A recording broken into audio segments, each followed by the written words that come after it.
Hello everyone, कैसे हैं आप सभी। आई एम श्योर आप सभी लोग अच्छे होंगे। मैं निकिता चौधरी स्वागत करती हूँ आप सभी का हमारे 13 जून के करंट अफेयर्स के सेशन में।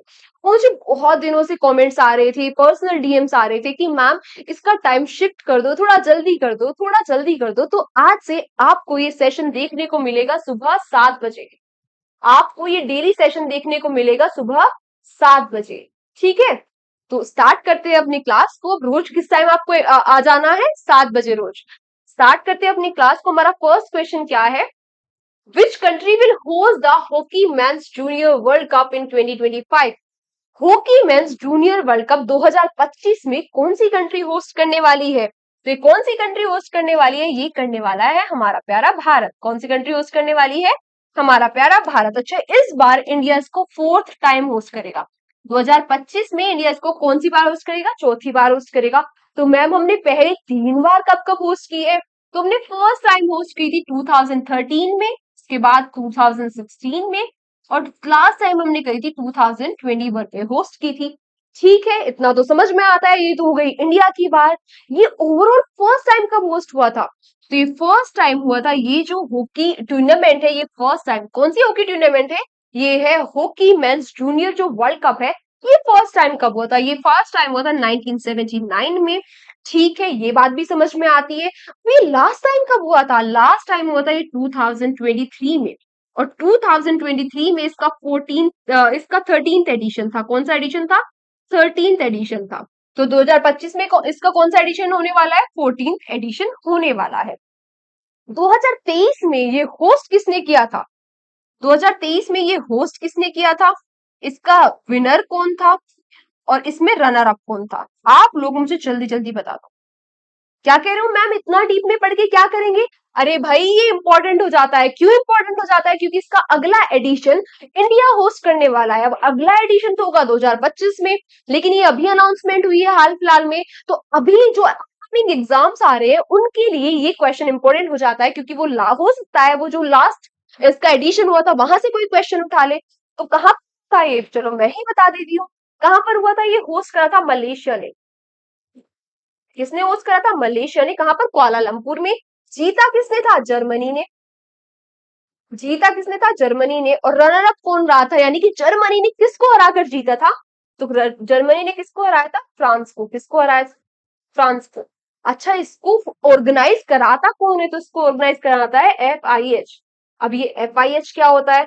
FIH होता है इंटरनेशनल हॉकी फेडरेशन। FIH क्या होता है? International hockey federation. International hockey federation. अच्छा, ये स्टैब्लिश कब हुआ था? तो ये स्टैब्लिश हुआ था 1924 में। हेडक्वार्टर्स कहाँ है? हेडक्वार्टर्स है लुसाने, स्विट्जरलैंड में। इंडिया इसका मेंबर कब बना था? तो इंडिया इसका मेंबर यानी कि FIH का मेंबर बना था 1928 में। और 1928 में जब इंडिया इसका मेंबर बना था तो इंडिया क्या था? फर्स्ट एशियन कंट्री था। फर्स्ट एशियन कंट्री था मेंबर बनने वाला FIH का। आते हैं अपने नेक्स्ट क्वेश्चन पर। Recently who sworn as the new chief minister of Odisha? अभी हाल ही में ओडिशा के नए चीफ मिनिस्टर, नए मुख्यमंत्री के रूप में किसने शपथ ले ली है? तो ये किसने ले ली है? ये ले ली है मोहन चरण मांझी ने। किसने? मोहन चरण मांझी ने। वैसे ऑप्शन ए देख के आपको कुछ तो याद आ रहा होगा, कल ही पढ़ा था ना कि प्रेम सिंह तमांग ने कहा कि ये कहाँ के नए सीएम बन गए हैं? ये बन गए कहाँ के? सिक्किम के। और नरेंद्र मोदी जी के बारे में तो आप सभी लोग जानते ही होंगे। ये इस बार लगातार तीसरी बार क्या बने हैं? हमारे भारत के प्रधानमंत्री बने हैं। वे वैसे ही कौन से वे नंबर के प्रधानमंत्री है? ये 14th नंबर के प्रधानमंत्री है। और इस बार लोकसभा कौन से नंबर की है? तो इस बार 18th लोकसभा है। कौन सी लोकसभा है? 18th लोकसभा है। अच्छा, मैंने आपको नरेंद्र मोदी जी के बारे में एक दो चीजें और बताई थी कि ये लगातार 3 बार प्रधानमंत्री बनने वाले सेकंड प्राइम मिनिस्टर बन चुके हैं। आप पूछेंगे तो मैम फर्स्ट कौन थे? तो फर्स्ट कौन थे? JL नेहरू यानी कि जवाहरलाल नेहरू जी थे। और मैंने आपको ये भी बताया था कि ये फर्स्ट प्राइम मिनिस्टर बन चुके हैं जो लगातार 3 बार प्रधानमंत्री बन रहे हैं और जो कि नॉन कांग्रेसी है, यानी कि जो कांग्रेस से बिलोंग नहीं करते हैं। ये हो गई कुछ इस क्वेश्चन से रिलेटेड इंपॉर्टेंट फैक्ट्स। आते हैं अपने नेक्स्ट क्वेश्चन पर। Recently who won the Canadian grand prix formula 1 race 2024? अभी हाल ही में कैनेडियन ग्रैंड प्रिक्स का फॉर्मूला 1 रेसिंग किसने जीत लिया है? तो ये किसने जीत लिया है? बहुत ही पॉपुलर नेम ग्रैंड प्रिक्स की किसने जीत लिया है? मैक्स वेस्टरपेन ने। ज्यादातर जो टूर्नामेंट होती है, ये ग्रैंड प्रिक्स होते हैं, इनको कौन जीत लेते हैं? मैक्स वेस्टरपेन जीत लेते हैं। अच्छा मैम, जीत तो ये लेते हैं, लेकिन ये होती क्या है? हमें तो ये नहीं पता।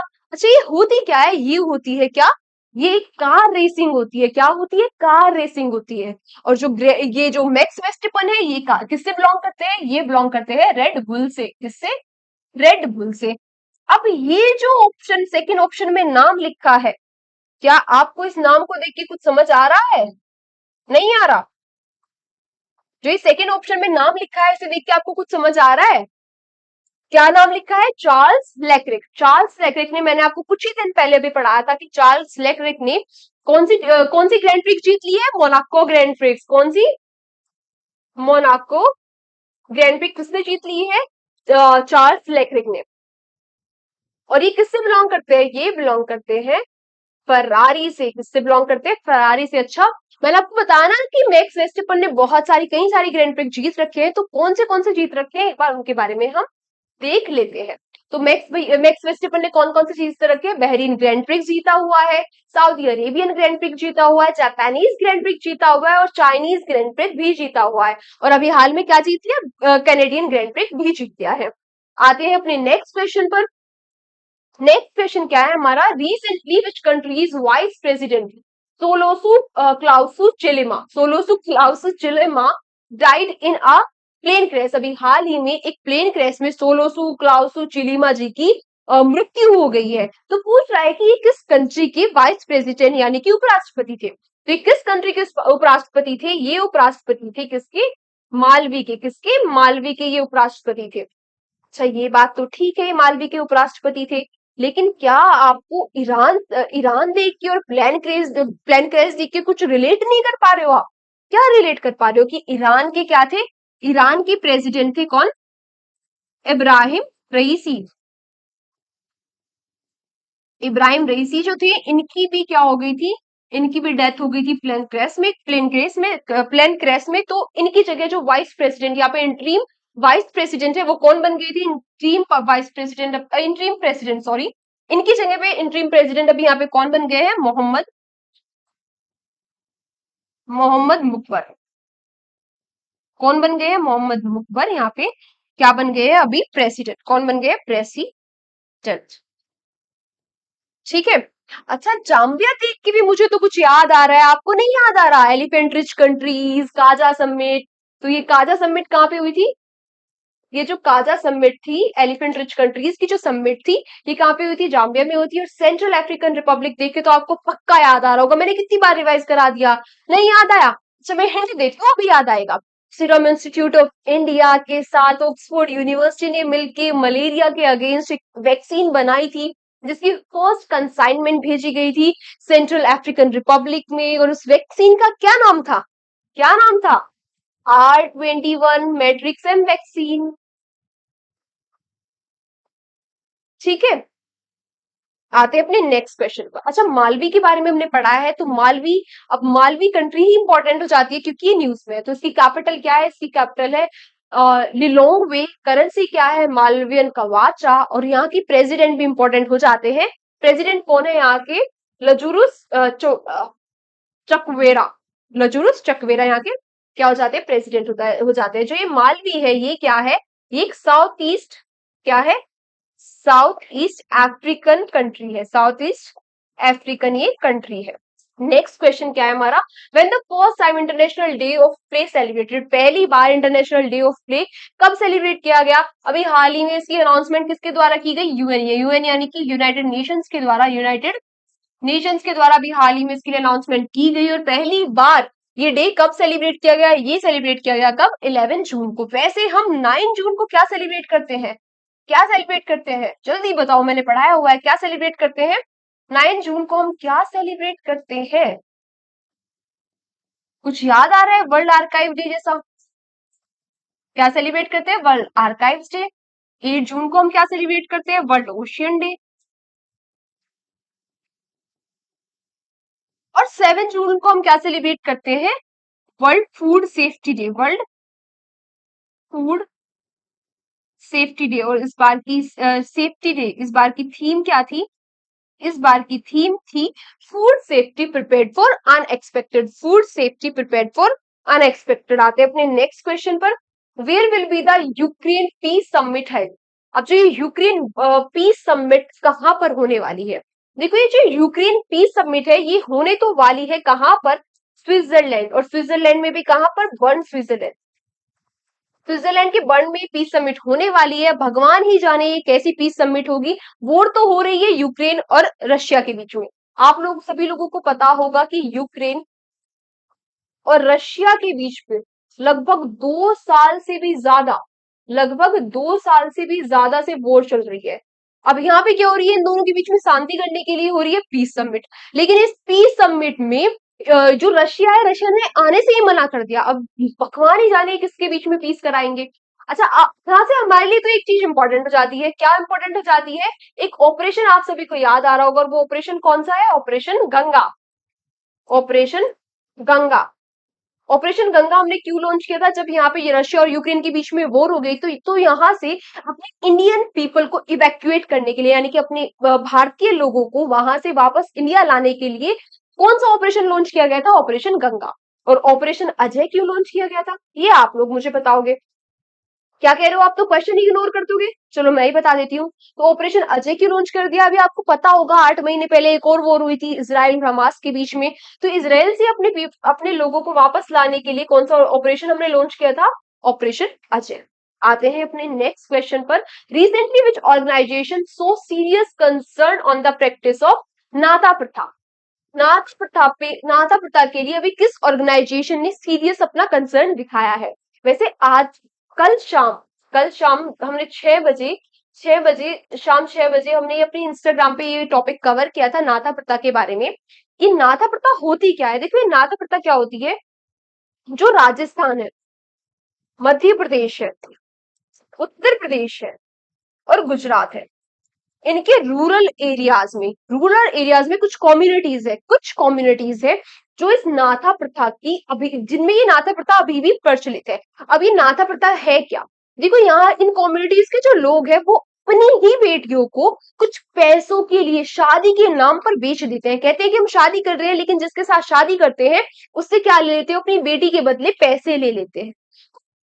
अभी भी, मतलब आप समझ रहे हो, 21st सेंचुरी चल रहा है, 2024 चल रहा है, अभी भी ऐसी कुप्रथाएं प्रचलित है हमारे भारत में।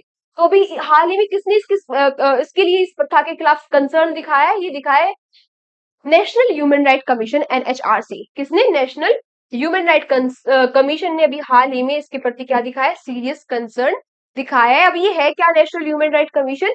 ये है जो इंडिया में लोगों के मानव अधिकार की रक्षा करने के लिए एक बॉडी है। क्या है? National human right commission. मतलब मुझे अभी भी समझ नहीं आ रहा है, अभी भी, मतलब I can believe.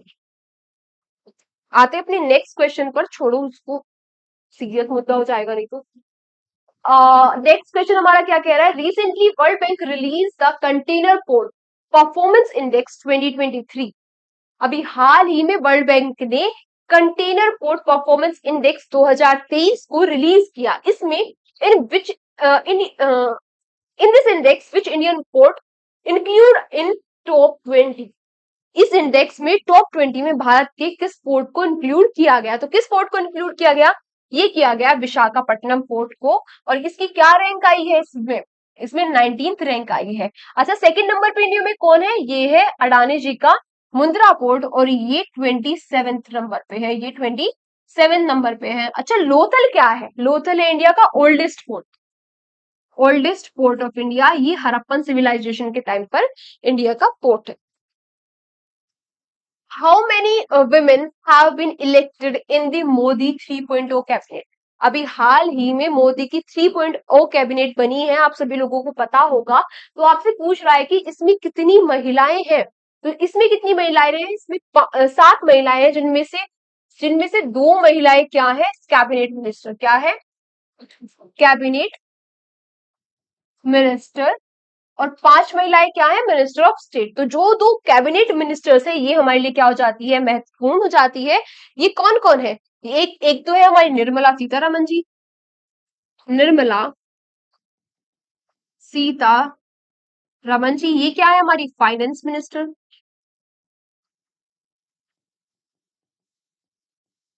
Finance minister. और दूसरी कौन हो जाती है, दूसरी हो जाती है अन्नपूर्णा देवी जी। कौन, अन्नपूर्णा देवी जी। अच्छा, इनको कौन सा मंत्रालय मिला है, इनको वही मंत्रालय मिला है जो पहले किसके पास होता था, स्मृति ईरानी जी के पास होता था। लेकिन इस बार वो अमेठी से अपने चुनाव हार गई है, तो इनका मंत्रालय किसको मिल गया है, अन्नपूर्णा देवी जी को मिल गया है। कौन सा मंत्रालय है इनके पास, इनके पास है वुमेन एंड चाइल्ड डेवलपमेंट। कौन सा मंत्रालय है इनके पास, वुमेन एंड चाइल्ड डेवलपमेंट। आज की क्लास के क्वेश्चन यहीं तक थे। Thank you so much everyone हमारे साथ सेशन में एंड तक बने रहने के लिए। अब लास्ट में आप सभी लोगों के लिए एक लाइन क्या है, follow your dreams, follow your dreams, believe in your self and never ever give up. क्या कह रहा है, मैं आपको हर दूसरे तीसरे दिन यही बात बताती हूँ कि चाहे कितनी भी कठिनाइयां आए, कितनी भी कठिनाइयां आए, बस गिव अप नहीं करना है। जो लोग हार मान जाते हैं, हार हार वही लोग मान जाते हैं जो कमजोर होते हैं, लेकिन जो साहसी लोग होते हैं वो डटकर मुकाबला करते हैं। आपको बस किसी भी मुकाम को हासिल करने के लिए दो ही काम करने हैं। आपका जो सपना है, फॉलो योर ड्रीम, डरना नहीं है, बड़े सपने से देखने से डरना नहीं है, फॉलो योर ड्रीम, जो भी आपने सपना देखा है उसे फॉलो करो। बिलीव इन योर सेल्फ, अपने आप पर विश्वास रखो कि आप लोग कर लोगे। नेवर एवर गिव अप, ऐसा नहीं है कि आप फिर उसमें बहुत सारी डिफिकल्टीज आ रही है तो डिफिकल्टीज को देखकर गिव अप कर दिया। गिव अप कभी नहीं करना है, गिव अप बस कमजोर लोग करते हैं।